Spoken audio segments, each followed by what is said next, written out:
Present. The budget hearing will now be open to receive public comment. All public comments during the budget hearing must be directed towards a specific component of the approved budget.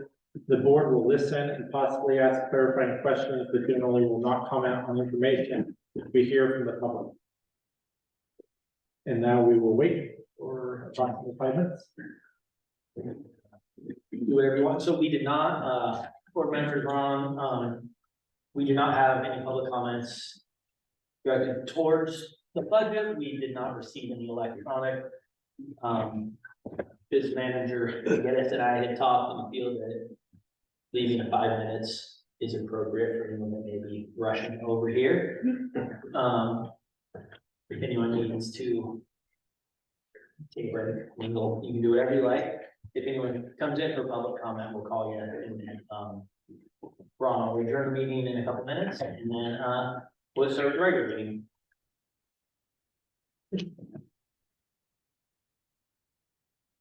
I like the Jeopardy weight. Yes, I think so. All right, I got you.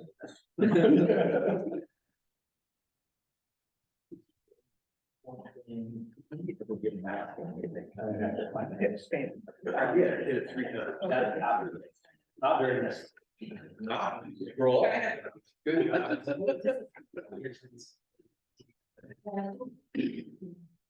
I was gonna just. So at the very end.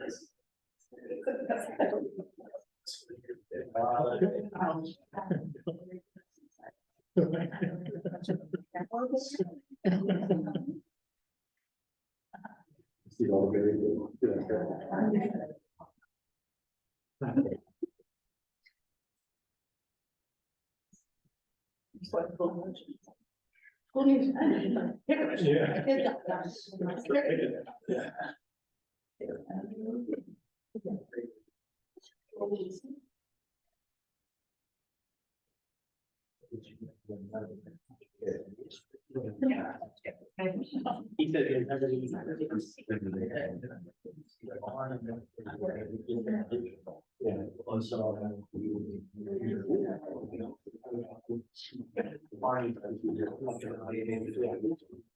Yeah. Now, you already have money in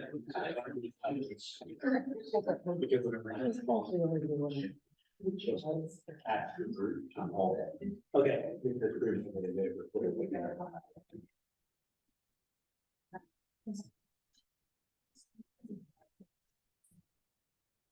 Very. Of the regular. Or whatever.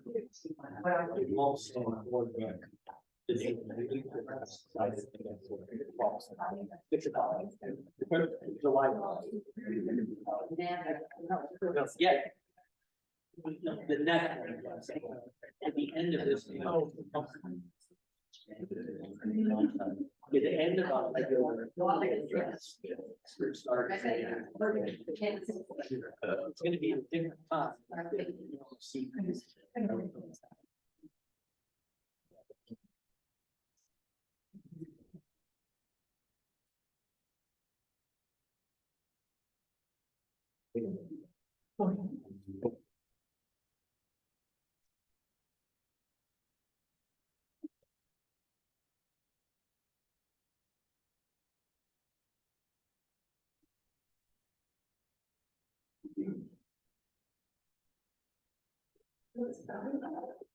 Okay, let's read it. I'm following.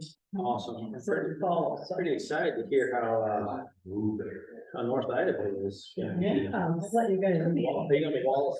How long? Yeah, the whole thing. Yeah, how long is your Indian?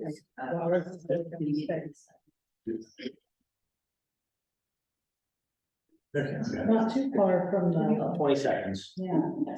Yeah, I'll tell you the whole kit and caboodle. I'll give you the whole history. All right,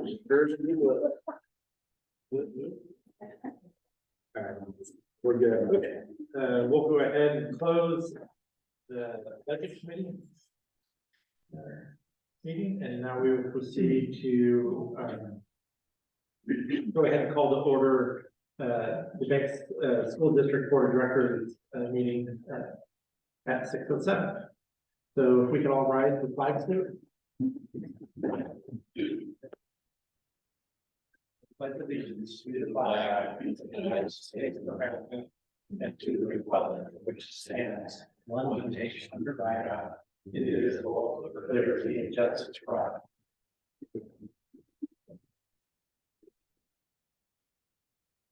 We'll move on to 1.2. We will again do roll call.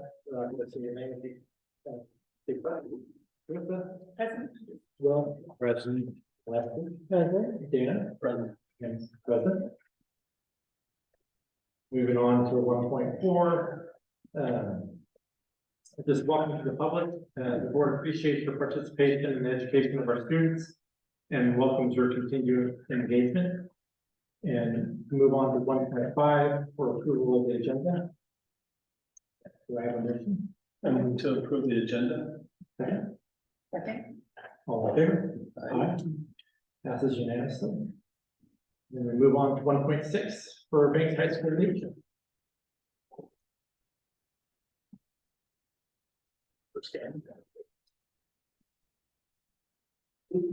Trapper threatened to be back at this meeting, but now that he has his diploma in hand. Congratulations, Trapper. He has since graduated, and so we have our next ASB president. We just finished elections recently, and want to introduce next year, it'll be a junior, but our next year's ASB student body president, Taylor Lovelady. Hi, thanking all of you guys. Thanks for coming. Of course, thanks for having me. So we'll ask you once a month to come and give a report about the beginning of the meeting, and it's really whatever you think the students would most want the board to hear. The board's in charge of like policies and sort of setting the vision for the district, so whatever you think is relevant for them to hear, and then also, it's also a nice time to highlight things to the community, so really looking forward to working with you next year. Absolutely, thank you. Likewise, Congratulations. thank you. Very nice to meet all you guys. Thank you. Okay, moving on to number 2, recognitions. Yeah, so Matt, could you pull up just the first couple of slides? We got at least one of our retirees here, but we didn't scour the internet looking for pictures for nothing, so I'm gonna show all 3 of them. Maybe we can do a picture, but we have 3 teachers who are, actually, none of them are going to be fully away from us because we're asking one of them to come back and work full-time, and 2 of them to come back and help mentor new teachers and help pass the baton over through some instructional leadership. But just for the board to notice, for the community notice, and for us to, once again, give our appreciation. We have Mr. Kurt Victor retiring, I believe after 22 years, if I recall correctly, in the Bay School District. Just a number of things that were said about him in, by the students and the seniors, obviously he is going to be missed, but won't be missed too long because he is going to serve as our chemistry and physics teacher for 1 more year. And then who knows, we say that, we'll see, but anyway, so do want to appreciate him for his service. And then. Oh, boy. Oh, boy, there we go. And Sue Harzen, who is here with us today, who is just done an amazing job in the Banks School District, amazing job at Banks Elementary School. The kids love her. She loves it when we come and visit her classroom. Just the joy that she brings. And well, I didn't get as much of an opportunity, obviously, this being my first year here. I'm just so excited and thankful to Sue for being willing to come back and work with our teachers. Not only new teachers, just any teachers who are excited and interested to talk about instruction in the schools, who's going to be part of that team, continuing on next year. And so, Sue, in a second, I'm gonna ask you to come up and take a picture with the board, but let me just chat real quick about Vicky. So Vicky, in a similar,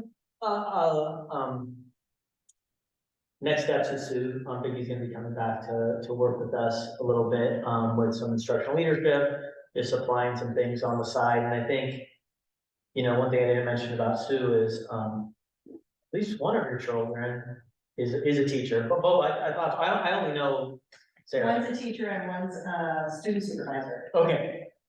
In He the breaks field. up fights. And, while the, newer Ms. Harrison would certainly be welcome to consider a job out here, the new Ms. Van Dalen is officially going to become a teacher in the Bank School District beginning next year. And so, not that we don't appreciate Vicky for everything she has done, that's just really neat to see the joy that she's instilled in her kiddos to want to come back here. So just appreciation from the district, obviously, I'm sure the board would agree with me and stay beside as we appreciate retirees. And so I wonder if you could come on up and kind of stand over here, and I'll get your picture with the board. And over there, I like the mural, maybe we can down in the background, is that okay? Fun background. But you both stick it.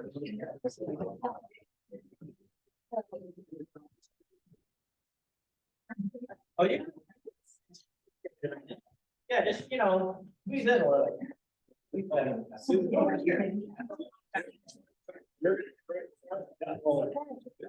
Perfect.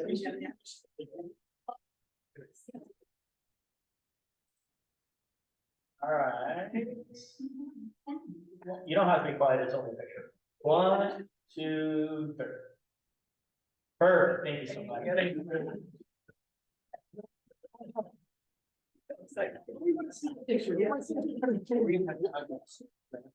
You can make certainly comments.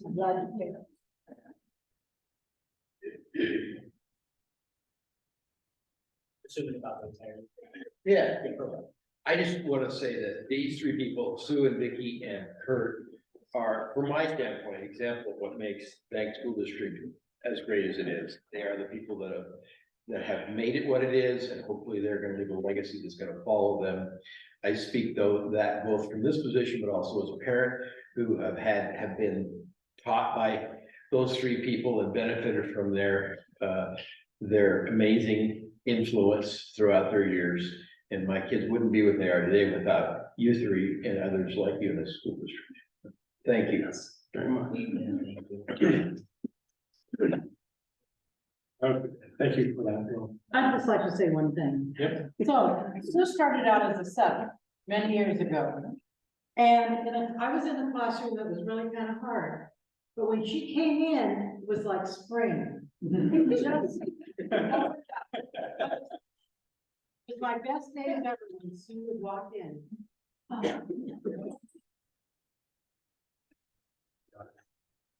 All right. Okay, I don't know how to follow that. Okay, going on to amazing kids, well. Yeah, no, this is real quick, and I just wanted to just give a shout out to how, I lost internet, so I actually had to turn my. Oh, okay. I was gonna check once Jacob starts talking. I just want to give a shout out to student Tyler Rose. I don't know Tyler personally. I saw their story in the paper in the Valley Times, the Portland Times, whatever. Just they had a brief story, just just talking a little bit about her accomplishments and everything she's gone through. But I just pulled something. They're just talking about all the things she's doing, and it says the lessons she has learned in her life balance. And I just thought that I could take a lot of wisdom from that, and just always appreciate our kids. I'll just read this last little paragraph. Tyler, 18, is a decorated two-sport varsity athlete, an honor student, social butterfly, and a part-time employee at Pink Spoon, a local yogurt shop. She also cooks for the family, cleans, and takes care of her younger brother when needed. I aspire to have that many successful responsibilities in my life, and so I just wanted to give a quick shout out to Tyler for the recognizer. Brian, I also saw that article in Kaplan, and it gave me, made me proud of the people that we have here, both our staff and our kids, and their parents. we talk about things that make things special, and when you read stories like that, you see it. And, she obviously has a bright future in front of her, so much of the best. A lot of recognitions tonight. so- Yeah. And it's weird. So, all right, moving on, Mr. Pence. Yep, perfect. Bronze Beach. Well, a good segue is you're talking about Tyler and kind of well-rounded students. We just had our graduation last week, about 2 weeks ago, I guess now. Great ceremony celebrating. We had 83 graduates. That included a couple of Cornish Exchange students who got an honorary diploma, 14 valedictorians, and salutatorian. We also had 3 early graduates.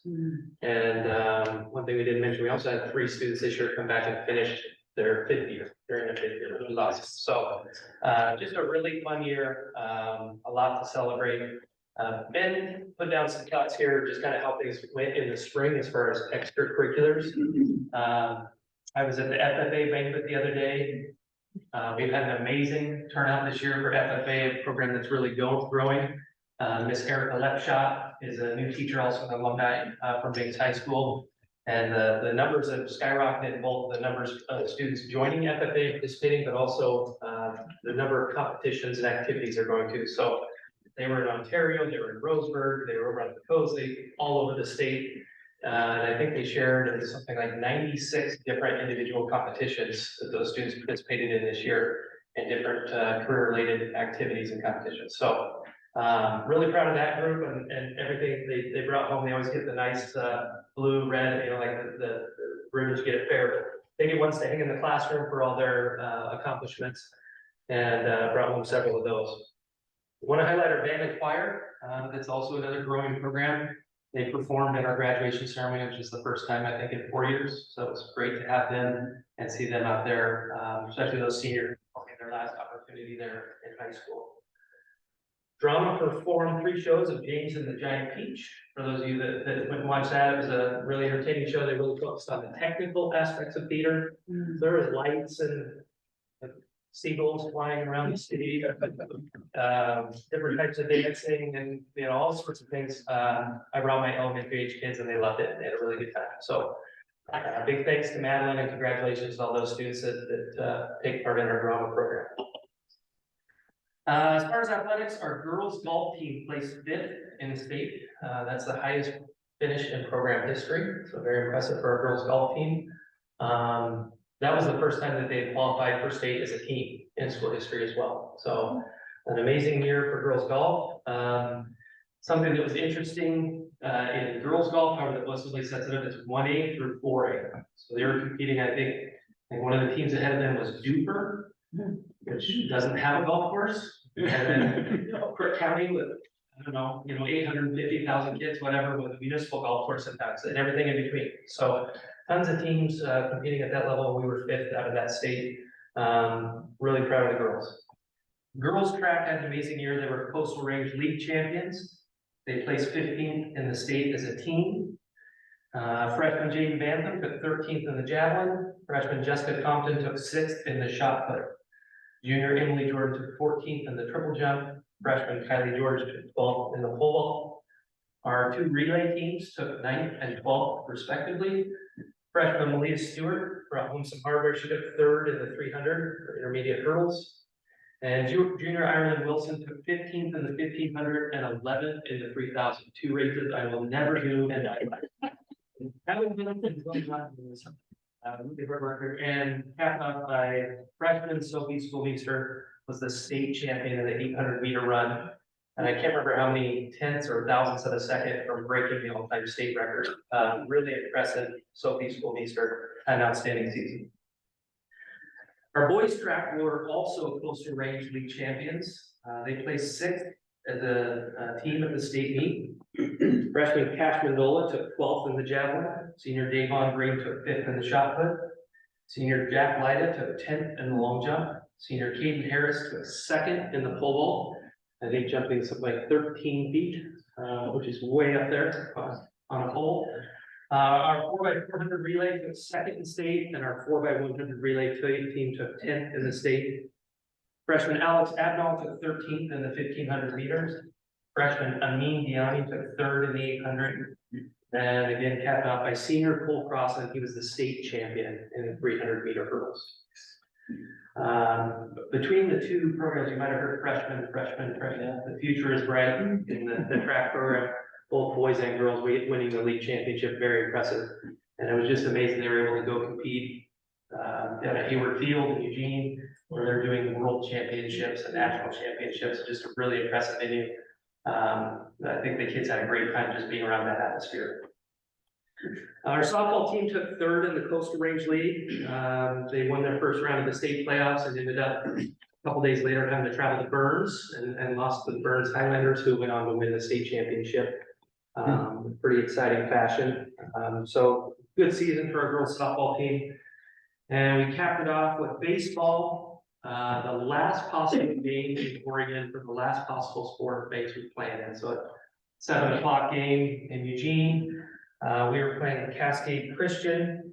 And I don't know if you guys followed that story, but they had won the state championship in football. They had won the state championship in basketball, and they were in the finals for baseball.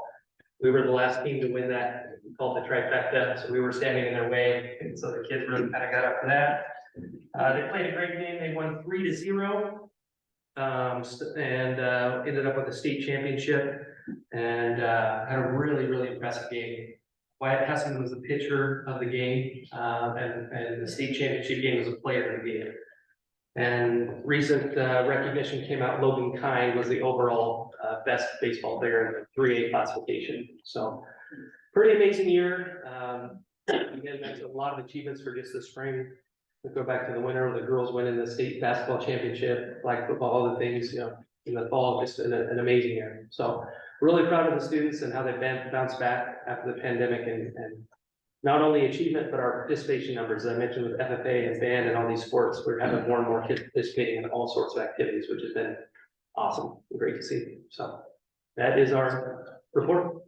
I don't want to put you on the spot, so I'm gonna ask you, if I were to ask you who the valedictorians were, would you be able to recall that? Because I don't want to ask you if you can't, because I don't want to make you feel bad. I would probably leave 1 or 2 out, Okay, but never if you mind. gave me a minute, I can do it. I've actually got a picture of the.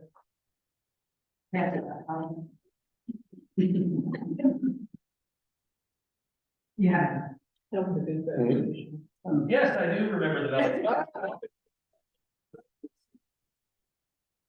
Our 14 valedictorians were Mr. Andrew Brown, Leonie Kroll, Crawford Giesbers, our ASB president, has been speaking with us this year. Jack Lyda, Ben Mayo, Serenity Moody, and Annie Nevis, Alexandra Saunders, Ashley Shuggy, Taylor Van Aken, Jasmine Vandehay Huber, Grayson Voss, and Samantha Monash. Thank you. Any other questions? Nice job. Thank you, guys. Thank you, Jacob. Okay, we'll move on to 3.0 audience comments. The meeting will now open to receive public comments. The board appreciates community members sharing information during public comments. The board will listen and possibly ask clarifying questions, but generally will not comment on information you hear from the audience. However, following the meeting, the chair, vice chair, and superintendent will together determine the appropriate response. The response may be in a public way, a private way, or the issue will be added to a future board meeting or work session agenda. Please note that speakers will have 5 minutes to express their thoughts. We have 3 audience members wishing to speak, none virtual and none written, and usually it's going alphabetical order. I hope that's okay. So, Kristen, you are up first.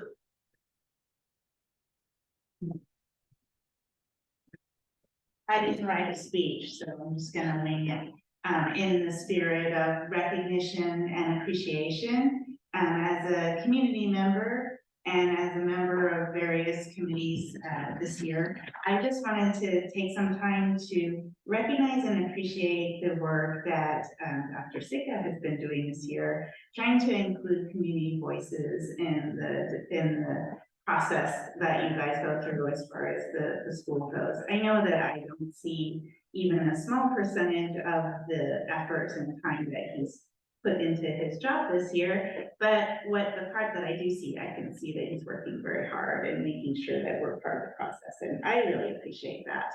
And so in my role as a part of the leadership committee of the facilities committee, the leadership team, I've authorized this office upgrade for right. And I hope that it's everything that you've always wanted.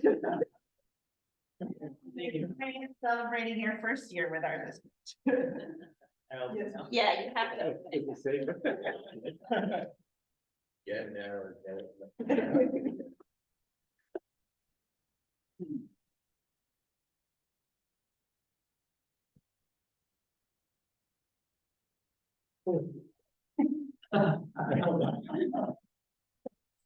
Perfect. Second floor won't support that though, just let you know. Thank you, Bruce. Everybody in the audience, they all have nice out of for it.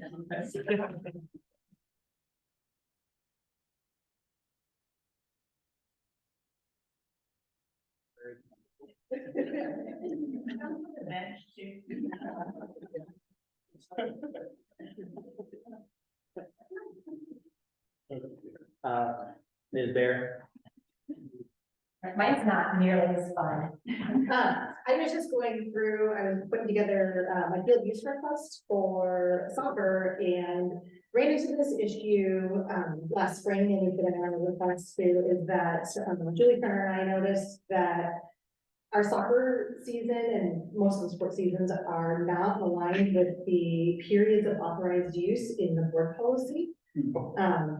So in the board policy, the fall season runs from September through December, but soccer and football start in August. So she got authorized to change that this spring, but basically the school district would be targeting these teams for 2 seasons. Which I am all for getting the school district a little extra money, but I'm not sure that that's the right way to do it. So I'm requesting that we revise the policy to have the periods of authorized use match with the actual sports season. You're gonna be happy. I realized when I looked at the agenda, we were talking about this policy, so.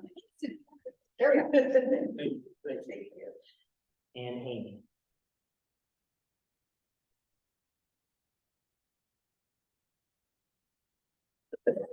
More serious, apologize for messing with the mojo. I'm Amy Seidel. I have 2 children in Banks Elementary School. I'm here today because of comments made at last month's meeting did not settle with me. The first topic being the racial slur. Both of my kids have had racial slurs directed at them in their Banks Elementary School years. My daughter's been called the N-word at school by a fellow student. It was awful, but it was handled, and we moved forward. Therefore, pay attention when race issues come up. The latest one involving the racial slur was defended by a parent at last month's meeting as just kids using shocking language. Telling us that her Black friend, who does not speak for all Black people, says that it was only meant to shock, as if that's okay. Kids want to use shocking language is not a surprise, but there is no excuse for poor language and behavior. So the fact is, these kids were using shocking language, and it was also racist.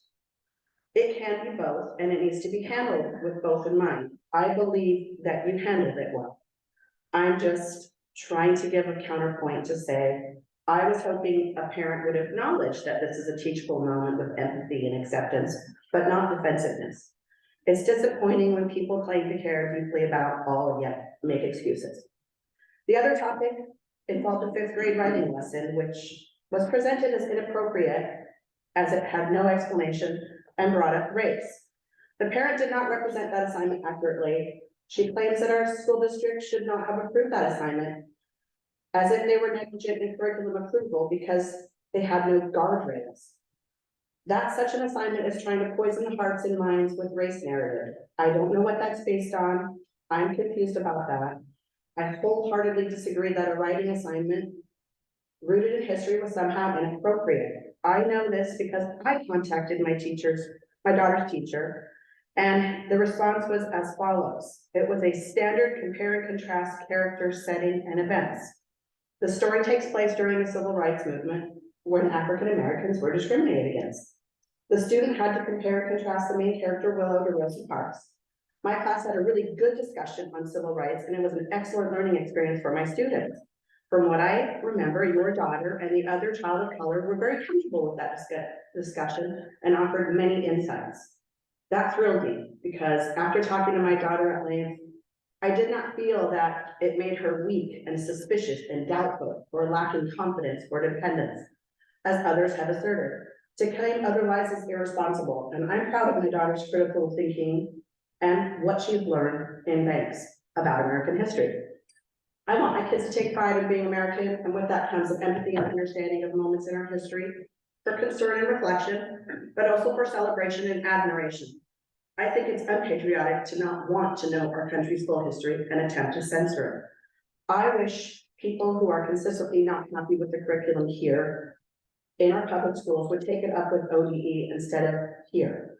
Please stop this destructive push to privatize education and instead strengthen our public schools' ability to help all of our children succeed and create a better future for all of us.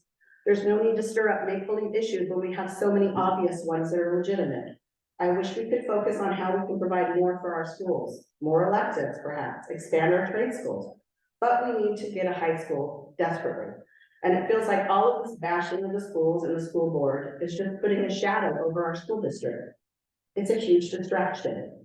We need to come together and support the work that goes into getting a new bond passed. I hope people don't buy into that hate and they come and they volunteer and they see for themselves how great our staff is.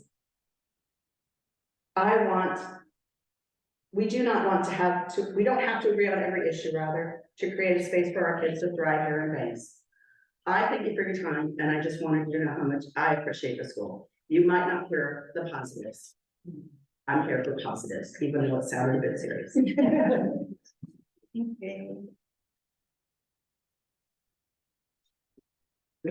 Yeah, that's it. Okay, moving on to presentations, 4.1. I'm actually gonna stand up on the count. I think the clicker will really better. Oh. So, on both sides, I just wanted to give you all an update on where we're at with the school. And Will, you asked, I thought, just a awesome question. It's like, when in our planning will the board know like where we're going? What do you know the plan? Like this, I don't think this will give you every detail of where we're going on an operational level yet, but I hope it gives you the timeline of how you'll figure it out, or how you'll be told. Hopefully we'll have to figure it out on our own. But we do know that everything needs to come back to not only our mission of engage, challenging, preparing every student, but in the 5 priorities of our strategic plan. Again, that strategic plan was developed with our staff, our community, our students. So I won't read every line there, but again, our 5 focal areas are empowering our students, enriching our facilities, energizing our team, engaging our community, and aligning our resources. So one of the things I've challenged with in my career is taking an aspirational document like a strategic plan and operationalizing it so that the promises you make are reflected in your outcomes. Maybe I'll just give up on the clicker. Thanks, Max. So this is how we're gonna go from that top line of the strategic plan all the way down to individual student goals, and those goals will be reflected then in our district outcomes. So what our team, obviously we have that strategic plan, but our team's working on right now is just finishing up what our district scorecard will look like. So those are data points that we know we can measure frequently, that we know we can impact, and that we have aligned towards the targets and the goals of the strategic plan. They're not all quantitative like you would think. They certainly include some like test scores and things like that. But they also include more broad measurables, like do students have the opportunity to experience something off campus at least once a year? Maybe like an internship for older kids, and like the fish project for our younger kids. We'll be talking about what actions our leadership team needs to make to ensure that those data on the scorecards continue to rise. From, like I just said, we're about wrapped up with our district scorecard. We'll be spending the next few weeks completing our school scorecards. So these are those specific data pieces that the schools will be measuring, again, to make sure that our district data goes up. Again, our school leadership teams will be talking about what actions they will be putting into place. They'll be working with their staff, their teams, et cetera, to determine what do we need to do in a school to make sure that these data increase. From there, a little bit more specific maybe than this necessarily needs to be, but think about PLCs as those small groups of teachers. A lot of times they'll meet on our Wednesday mornings. If we talked about school scorecards, what are the goals of those PLCs or professional learning communities? What is the goal that individual teacher has in their own classroom? And then as that follows all the way down to the goals of the students. So again, everything we do should be aligned all the way back to the strategic plan, but it's important that we have actions that are aligned to measurable outcomes, really every step of the way. And I mean step by both, like, chronological step of the way, like over time, but also in every level of our organization, all the way from like the district office level down, quite frankly, into the classroom and into the student. So that's the pathway that we are taking. By the time that we do our August board meeting, you'll have all of the school scorecards. And depending on exactly how our admin teams time it, we'll probably have some initial data on how they brought teachers together to determine what the school-based actions and school-based like PLC goals are going to be. So in August, you should have easily the first 3 of those kind of purple pieces in front of you. And then certainly by the time the schools do their initial reports to the board in the fall, they'll be able to track that all the way down. This is just an example of one piece of the district scorecard. One of the things I talked to our team about, so this is under empowering our students, and one of the goals, sorry, let me step back just a hair. One of our goals of empowering students is equitable learning that supports the students' academic growth and achievement. So what I asked is, how do we know if our kids can read and write? And just quite frankly, in banks, the state test is not an accurate measure of that because we have such a high opt-out rate. So we wanted to use measurements that were, frankly, more widely used in banks. So there's a program called iReady. It's also nationally normed. We'll be using that in the 5th and the 8th grade, some transition years for our district level data, and then looking at the pre-ACT exam for some of our high school level data. I don't share this with you to go through every piece of our scorecard. I just want to get the idea of aligning some quantitative outcomes to that kind of priority area of empowering students. But we'll have a scorecard. We have a district scorecard that aligns to every component of our strategic plan. So just related to that, actually, I'll take a quick step back. You just see reference in one of our enriching and challenging instruction, you see reference to student survey question number 13. I just want to talk a minute about our survey results that we gave in June. So we have the results of, actually, I'm sorry, we gave the survey in May. We gave a survey to our students, to our parents and caregivers, and to our staff. I just want to summarize it real quickly and then talk about what's next. A little bit about the surveys. They're with our partners from Studer. They were all anonymous. They were available in English and in Spanish. In addition to, I think each one had about 15 Likert scale response questions. There were also a couple of open-ended questions for the parents and the employees. And there was what was working well, what areas could be improved, and who would you like to recognize? And again, that survey was open just about the whole month of May. So just gonna summarize those 3 real quickly here for you. So we had 785 students take it, we're just shy of 1,100 kids, so that's a pretty good response rate. Overall, they gave us a 3.62 out of 5. I was talking to the staff, I don't really know if that's good or not. This is the first time we gave it, but it's our baseline and we'll get better. What we look at, so these are just the first 10 questions. I'm not gonna take your time to go all the way through them. But questions like, I believe my learning is important, I enjoy electives, I feel safe at school, et cetera, et cetera. And there are a few more than the 10 listed here. But some of the highlights that we can celebrate, our students report that they enjoy specials or electives, they report that they believe learning is important at their school, and they believe that their principal is a good leader. I had a tough time with this one, the opportunities, and of course, all feedback is an opportunity, but it really made me sad. Pretty overwhelmingly, our students did not agree that their fellow students are nice or show respect to each other at school. So we have some work to do around that. They didn't report that they felt their school was clean, and they didn't report that they like going to school each day. And, you know, take it for what it is. We gave a bunch of kids a survey in Maine if they like going to school or not, but it's the data that we have, right? And we need to look into it more. Parents and caregivers, this was, just this alone is something that our team is gonna talk about working on. Same communications we've used on other surveys, same communications we've used for other feedback. But again, I think we sent these emails out to well over 2,000 people and we got 282 responses. But about the same, 3.7 out of the scale of 5 from the parents and caregivers. What we can celebrate is the parents feel that they're treated with respect at the school. Our parents feel that they feel comfortable approaching the administration. They believe that the students have the necessary supplies and equipment for effective learning. Some things our team's gonna try to grow in, that we will grow in. Our families don't report that they receive positive phone calls, emails, or notes about their children from school.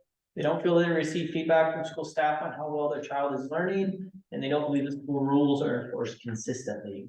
And this is just across our entire district. This is not a indication of any one school or department in particular.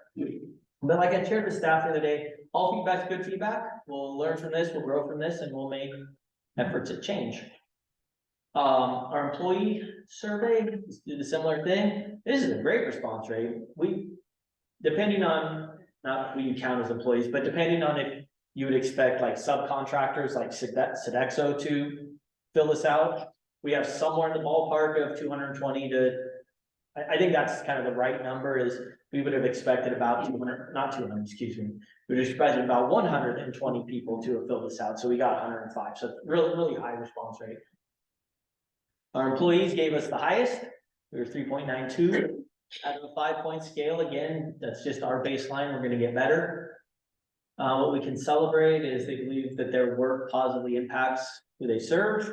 They believe the leaders in their immediate work environment are generally concerned for their welfare. Our employees feel they have a clear understanding of their expectations as an employee, and they have a sense of pride when they tell people where they work.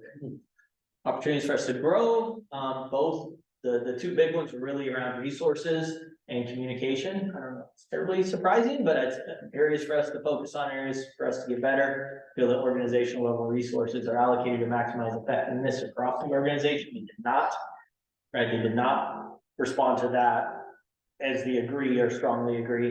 And they did not agree or strongly agree that organizational level information is communicated in a timely manner across the organization. So what are we gonna do with all this information? And again, these are the highlights for you. Each survey had, like I said, I think about 10 to 15, 12 to 15 questions, plus all of the open-ended. Well, right now, we're just starting this idea. If you kind of look across the bottom, we're just starting this idea of getting out results. And this kind of doesn't even count what we're doing right now. We just didn't want to send out a survey and then go away to summer without ever talking about it again. We wanted people to know that we're looking at it. So that's really what we're doing right now. Is we get into August and then in-service week, we'll be going through a formal process of rollout, where really that's where we share the depths of the data with our teams. And we really ask for their input on what the actions we need to take to improve are. So we'll be building those plans out some over the summer and then into early fall, and we'll set those action plans for our improvement that I talked about in that kind of first or second slide there that cascaded down.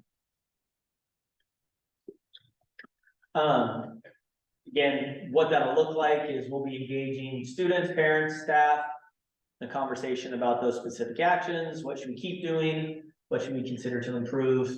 And then our leadership teams will be taking on that charge of communicating out the action steps. Are you just hitting go every time I press this button? No. Oh, okay. So, here's our timeline.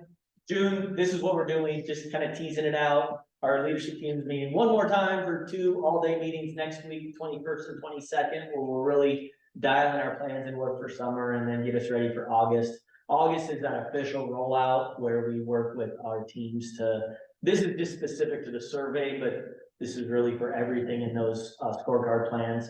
But we're really gonna look at 1 to 3 of those survey items that we really wanna make sure we improve on, that we think we can really, really address in the coming year.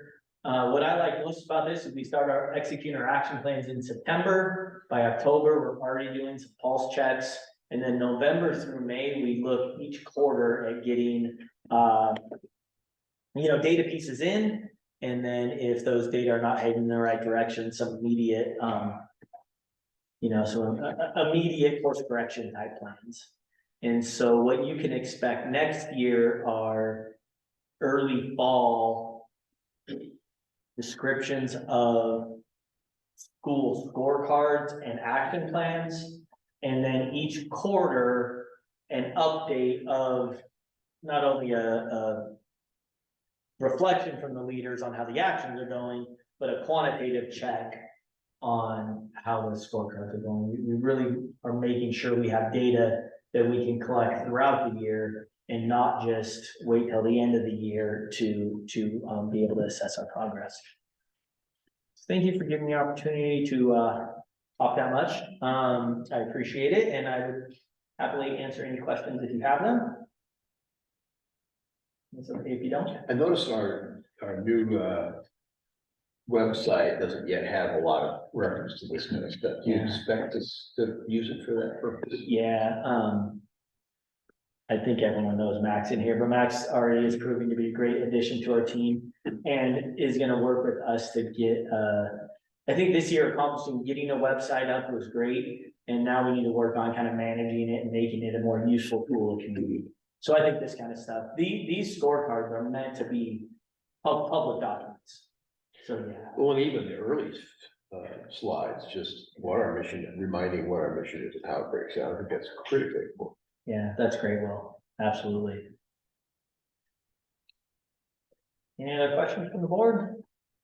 I appreciate the multiple checkpoints, right? The whole school year is a long time to go and they say, oh, what did we do, right? So I appreciate the multiple pulse checks throughout the year. I think that's gonna be really beneficial. This is also a quantum leap in sophistication, accountability, and performance that we've ever had here in the last 16 years I've been around the board. Second that. So a lot of work to do, but good work and great staff, great principals, great kids, great teachers. So you'll see those data points shoot up now that we've decided which one we're really focusing on. Thank you, Brian. Yeah, thank you. Wait, moving on to monthly financial report. Yes, sir.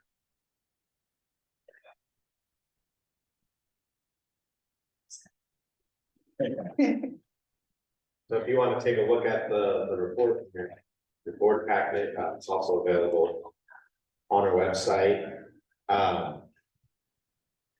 So basically, this is the June 2023.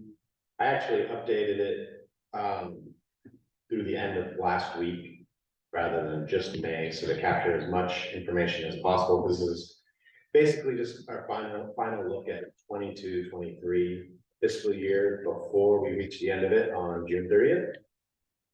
And we move into the 23-24 school year. So I just wanted to point out a few things in general.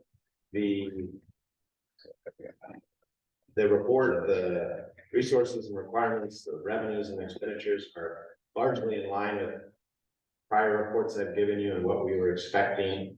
I don't have any big changes to report, which is good. We're still moving along as we would have expected for our 22-23 budget. Something I wanted to point out, we did get a higher state school fund after the May adjustment than we had budgeted for. So you see that basically will be close to the final amount. We'll get a common school fund disbursement in that category, putting us up to about 7.5. And you see that's about $200,000 higher than we had budgeted. So that's good that we'll be able to utilize those additional resources. We also had additional resources in the county school fund. And that's an interesting source of money. The good thing about it is unlike property taxes and things like that, it's not included in the state school fund formula revenue. So when we get extra money in that, we just keep it, which is a good thing. And that's actually funded by Washington County's fund, and they disperse it to the districts in their county. And the revenue comes from sources like state court fees, state timber fees, things like that. And that actually was quite a bit higher than we had budgeted. And next year we bumped up what we were anticipating to get in that fund so that we can utilize those additional resources. So that's included in next year's budget. And then I just wanted to mention, we haven't gotten the final timber revenue, the federal timber revenue payment.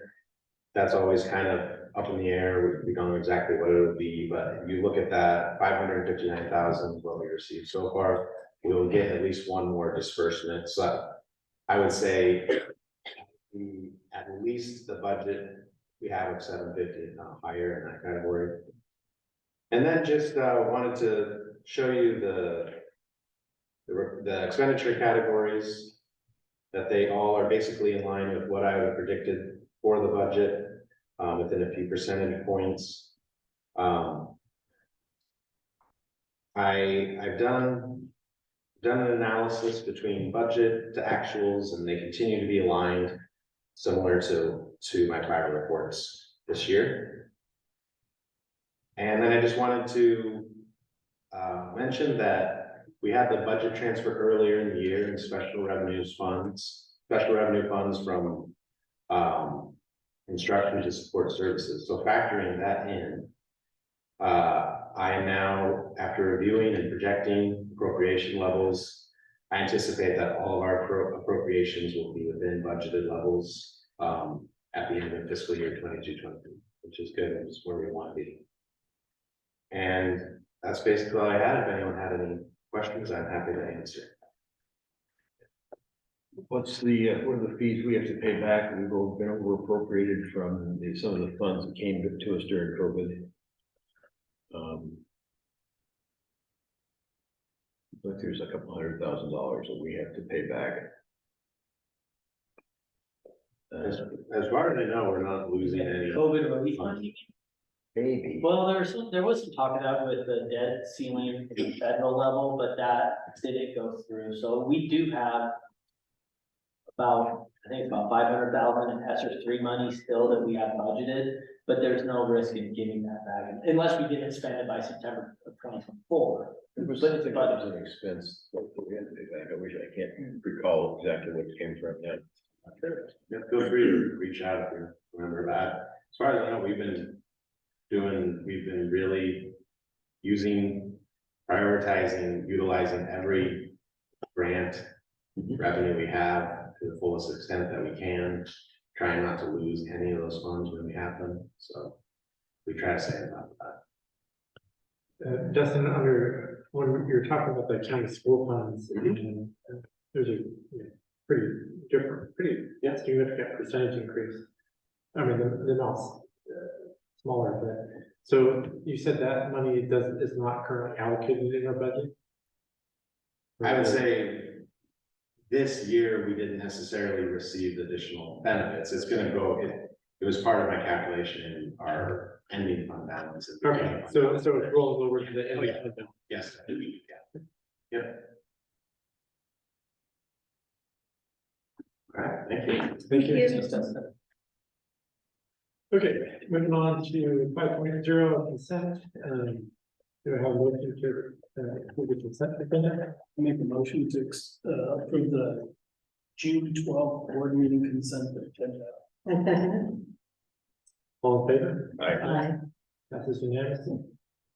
Okay, moving on to, Congratulations, Sue. Okay, your public comment was well received. They just asked your suggestions.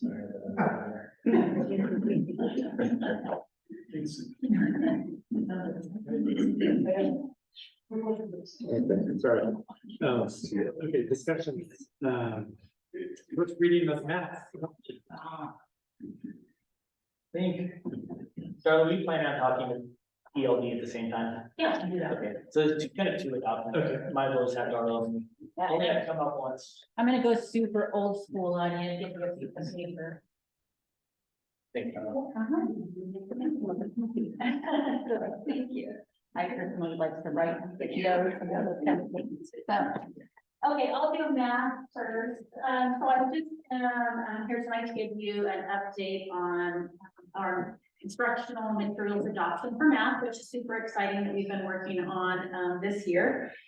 And so I have at the top of this paper, I put, what each school has chosen for their, top choice for curriculum. So the elementary school has chosen iReady for diagnostic and lessons, and then Big Ideas for workbooks and teacher additions, as well as professional development. The middle school, iReady for diagnostic and some targeted lessons, and then Oregon EdGems is what middle school has chosen, and also includes professional development.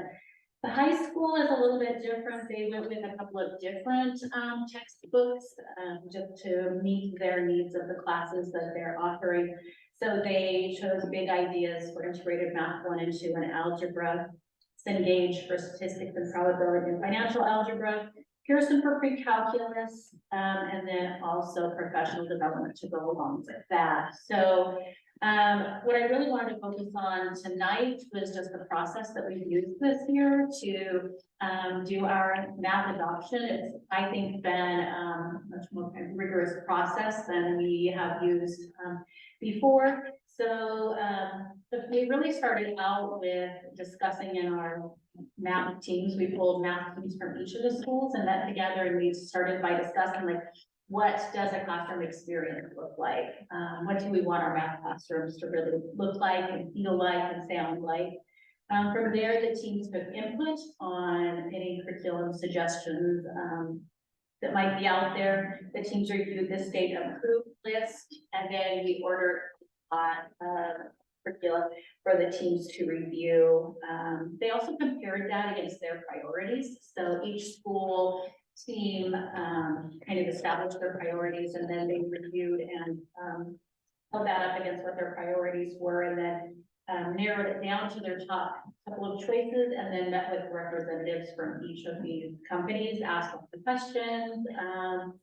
The elementary team was kind of, they were really stuck on which one that they wanted to go with, so they put it out to a vote to their school staff, and as votes often go, it came back like 50-50. So they've actually included in their first choice a little bit of both. So some of their staff really wanted the iReady, some staff really liked the Big Ideas. There were components of both of them that they really liked. And so they're looking at trying to do some kind of a combination of those. We did hold our first community night, I think, for curriculum adoption. So we set it up in here, and we just had some cookies and had a community night. And so we had a handful of families attend that, ask questions. It was really fun, actually, to kind of visit about curriculum. So I'm hoping that's something that as we continue to do that, people will want to come in and visit, and it can be kind of the last time for us to visit.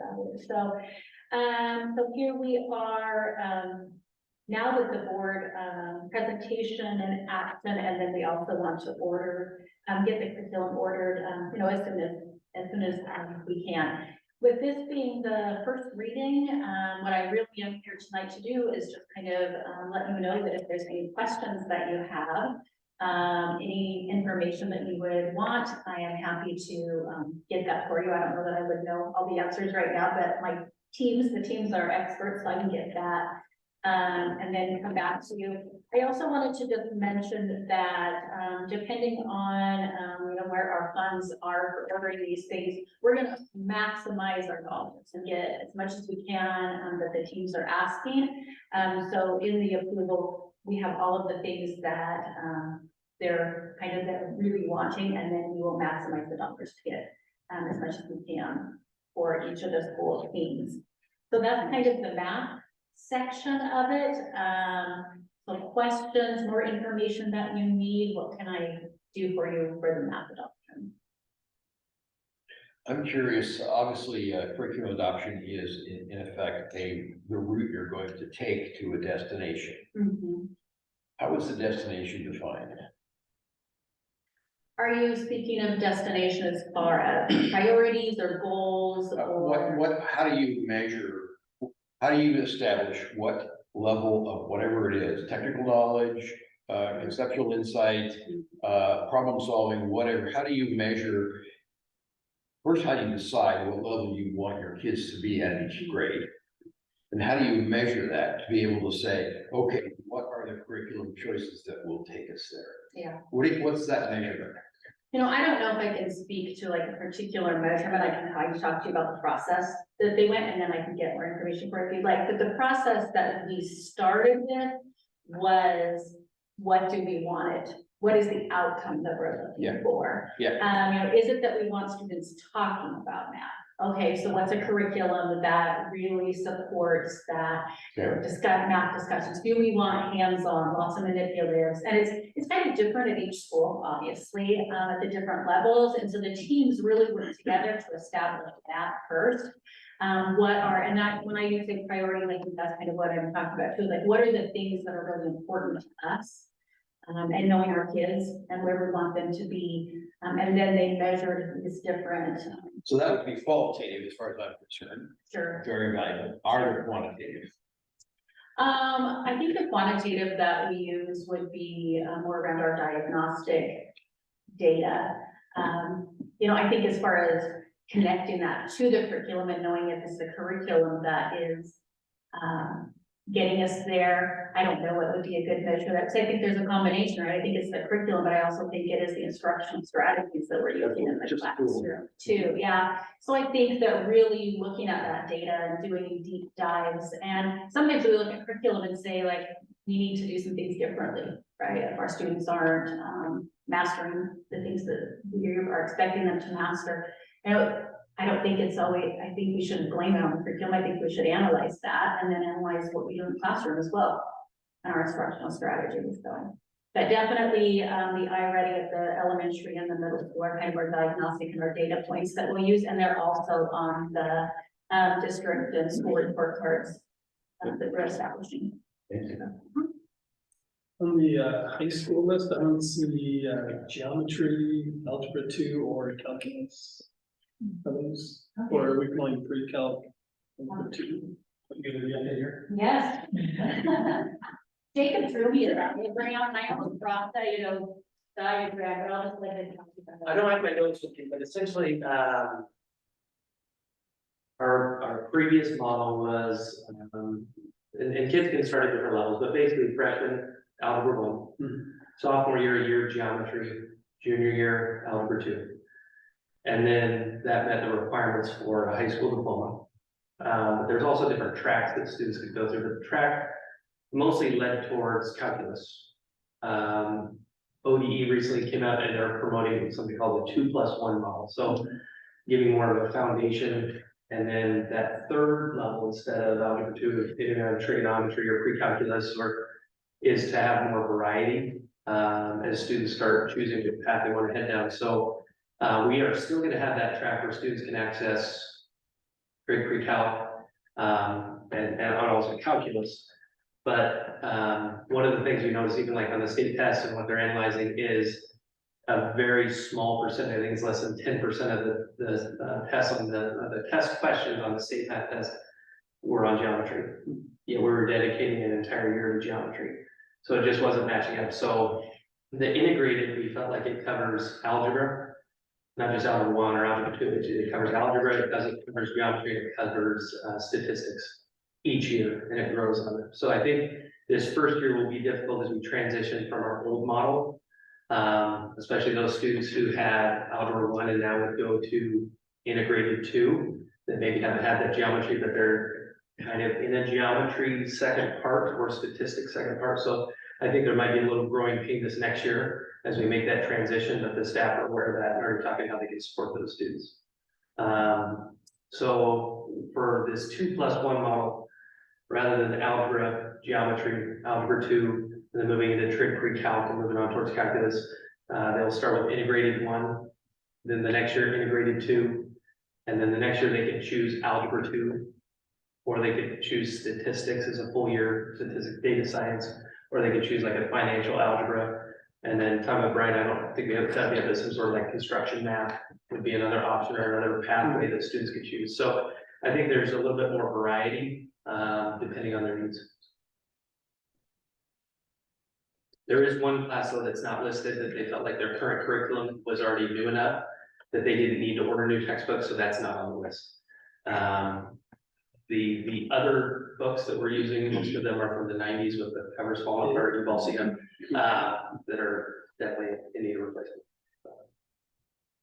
But going from the algebra, geometry, algebra 2 to an integrated is a big change in high school. Robert, real quick on, you were mentioning about resources and then getting the most that we can. And I guess in my mind, I'm thinking of, you know, that's great as far as trying to get more. But sometimes more is not what we need. We need what's right. And so if it comes back that you need more resources, then I would say that we need to budget accordingly to get that. But I appreciate the effort. I mean, I've seen that throughout the district. We're trying to do everything we can with the funding that we have. But I think as we go through this curriculum, we need to do what's right for our students and for our teachers and path forward. And yeah, it is what it is. So I appreciate that. And thanks, Darla, for having the community night.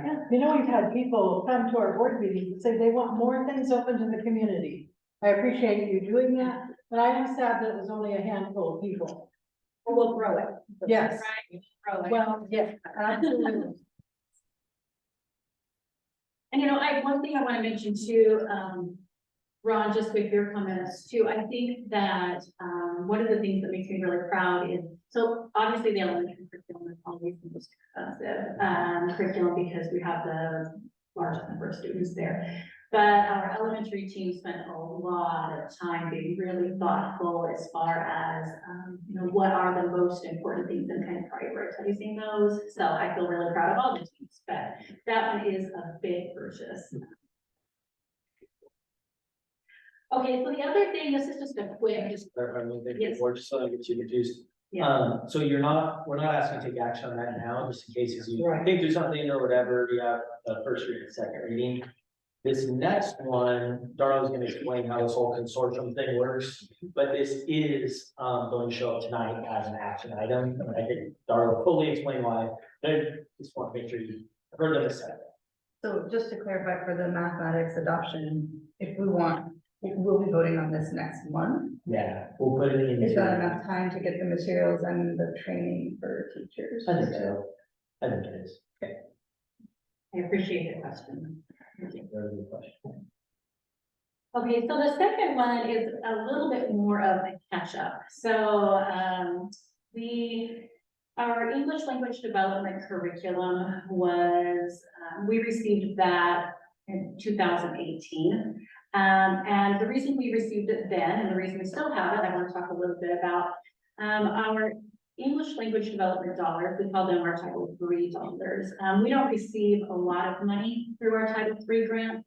So one of the things that we've been able to do is to be part of a local consortium through the ESC, where there's several other schools who are also part of the consortium. So we all pool our Title III funds to be able to acquire curriculum, professional development, other resources. And so we have been obtaining our ELD curriculum through the consortium. So we haven't gone through the same type of process as we have with this math adoption that we just talked about. Because through the consortium, they have the people, the team, to be able to look at all of these different choices and to find the very best. And then we can decide whether we think that that's a good curriculum for our students here.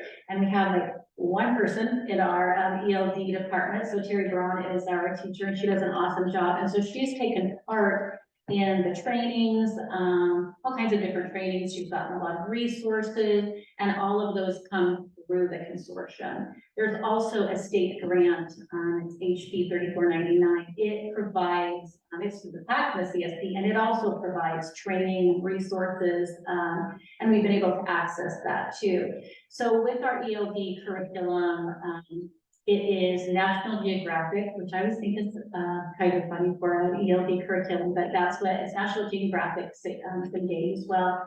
And we've been able to, we adopted or we received, I guess, our original in 2018, and then they allow us to continue to get the updated revisions from them. And like I said, it's kind of a win-win for us because we don't have a big pot of money, but when we put it with theirs, with the other schools, then it allows us to access all of these resources. So because we didn't go through this process and bring it to the board before, I'm just kind of giving an update right now on how we acquired that and just kind of how we continue to keep up to date with our ELD curriculum. Explain that right, I Brian? think that was great. Thank you, Donna. Thanks for the meeting with the math and guiding us through Title III and all these things, getting us up to speed where we need to be with our federal program. Any questions about the ELD? Thank you. Thank you. Thanks, Darrell. Okay, moving on to 7 point action items. Do I have a motion? Do I need to do these one at a time? Yes. Okay. Do I have a motion for 7.2? Regarding this present? I make a motion to adopt the recommended Title III consortium material. Second. All in favor? Aye. Passes unanimously. Moving on to 7.3, approval of a 1-year renewal for our superintendent. Can I have a motion? I move to approve the 1-year renewal of the superintendent contract. Second. Discussion. All in Can we favor? clap?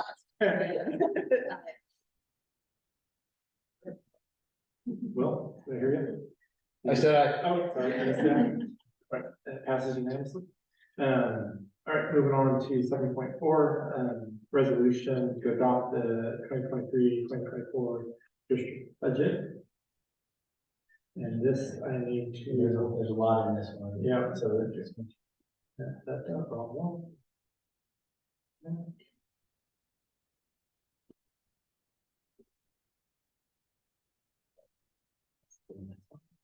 For everyone.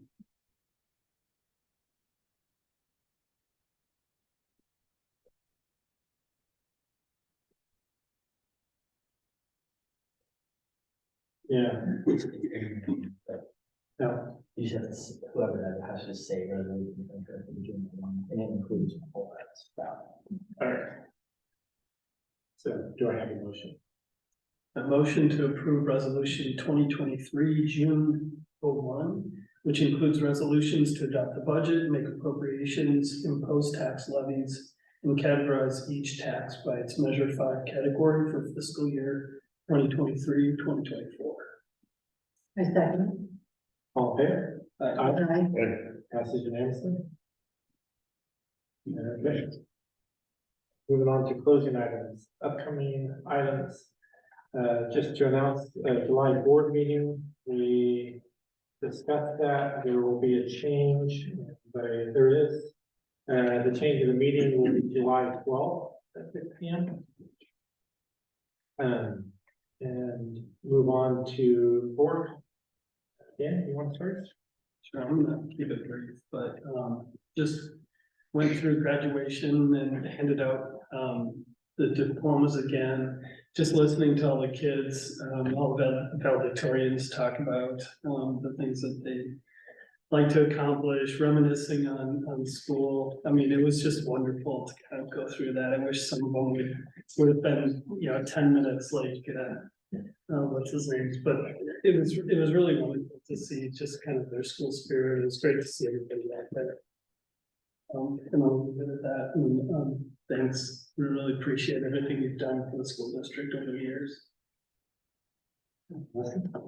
Well, I too enjoyed graduation and listening to all of our valedictorians, some of which I was on a scholarship committee and were there, and I was just so impressed with their integrity and the vitality that they have of what they're going out into life to do. I also attended, James and the Giant Peach. I'm gonna tell you, if you have not attended our little school plays, you have really missed out. And it's right in our own backyard. We don't even have to go into Portland. We're right here. So I would encourage that because this was really good. I haven't attended one that was not good, but they keep getting better and better. And to see the kids blossom through that too. Trying to think of all the things I've done. I attended, the PTO meetings. I'm gonna talk about that another time, but we should be very thankful because without our PTO, I don't know where we would be with all the neat extra activities that we have for our kids. Now, let's see, I've been in the elementary, junior high and high school, and things are buzzing. And Wednesday is the World Expo. This is where our kids, Shannon Dodson's class, studies a country maybe you've never heard of before. But it's really exciting, and I'm planning on being there to listen to the kids, so. Thank you, Leslie. Well, Just again, thank you to all of our retiring people. I didn't say this, so I want to say it. One of the main reasons I'm on the board is because I'm inspired to be here by you all. I just feel like I want to do whatever I can to make it so you can do what you do so well. So, thank you. Thank you for the comments, Amy and Kristen and Sue. I appreciate it very much. Your thoughts and your comments. I'm just in general very excited about next year and the upcoming years. We've got so many things working. This curriculum committee is doing great things. We're banging our way through the diversity committee, which is by definition a place of working through differences. The facility committee is coming forward with some emerging ideas about a school, which I know is high on people's priority list. You saw the things that Brian listed, that is a roadmap for next year and beyond, which is really exciting. There's just so much going on at the district, and it's all good. And it's just so exciting. And even some of those metrics that came through on the survey, I'm glad to see, because, I have a good feeling about the way our students treat each other, but I don't really know. And if it's not where we want it to be, I want to see what we can do about it. It's a critical part of culture in the school. I think it's the most valuable thing we have. And I think that's most representative of it. So I'm glad to see that, not because anybody's failed with anything, just because I want to make sure we focus on it. So thank you. Proud to be able to be affiliated with the school board and the school district, and wish everyone well. We're just very happy to have these two back on the board and our ability to continue this journey together. I'm really excited about it. As we've all said, there's so many great things happening. Thank you to Sue, who was so wonderful to my son, and I'm really excited for those of you that are retiring and moving on to the next phase of your lives. It's wonderful to hear all the great things that are happening in sports, and to have 14 valedictorians. we're doing something right. I mean, I'm not teaching here, but y'all are doing something very right. And for the leadership of the district, it's a beautiful thing to see. To look at our new scorecard, I love scorecards, right? Okay, 3.6, 3.7. This is a good place to start. And I agree with you, we're only gonna go up from there and to find the areas that we can really work on, I think is super important. So I'm just excited with where we're going. Thank you to the public comments for always trying to move us forward, right? And trying to bring us into a new era. That said, it is Pride Month. So for the members of our community that are part of the LGBTQ plus community, our district, our students, our families here, wish you a wonderful Pride Month. And I think I asked Brian if we had a GSA at the high school, and he said there's not a lot going on there. But that's a Gay Straight Alliance. I think that should be something that we can look at moving forward to strengthen in terms of the clubs. So that those members of our community and our school family get seen and heard. But I like what you said about building culture, right? We're building culture and connection. I think that's where we start. And then there's no doubt we'll have eyes. That's straight. We'll get there. Thank you. Thank you, Kristen. I'll try to make this short, but I wanted to point out that we have a family in our district whose child is going through some pretty traumatic events. As a parent, I can only imagine the pain and the worry and stress.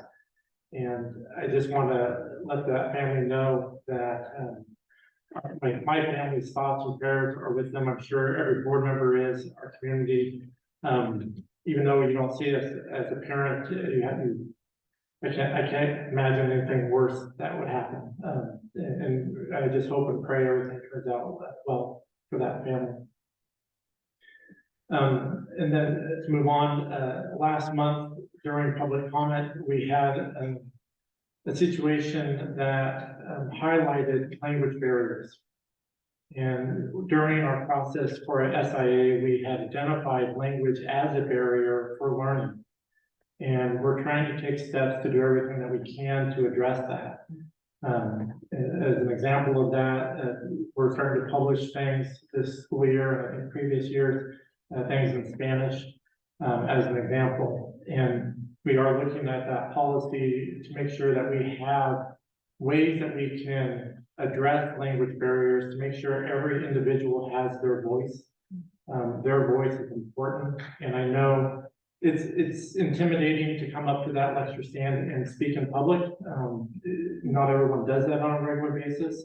I totally get that.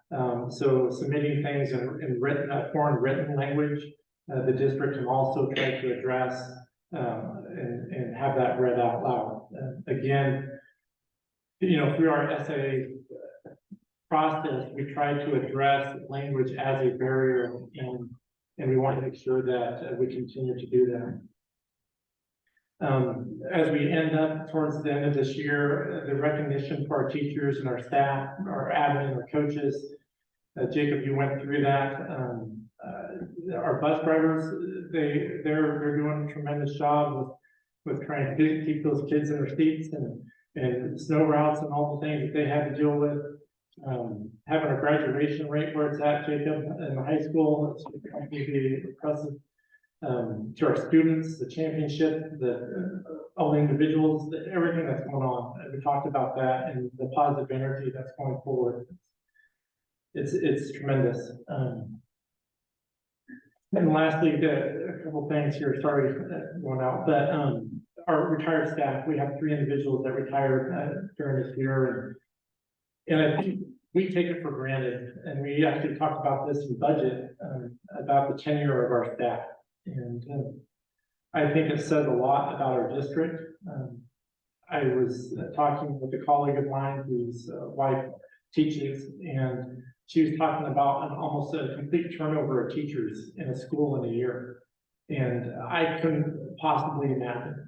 And so when I hear, the years of service, or decades of service, it just shows that, not only are you instilling a culture that we're succeeding on, but you want to be here, we want you here.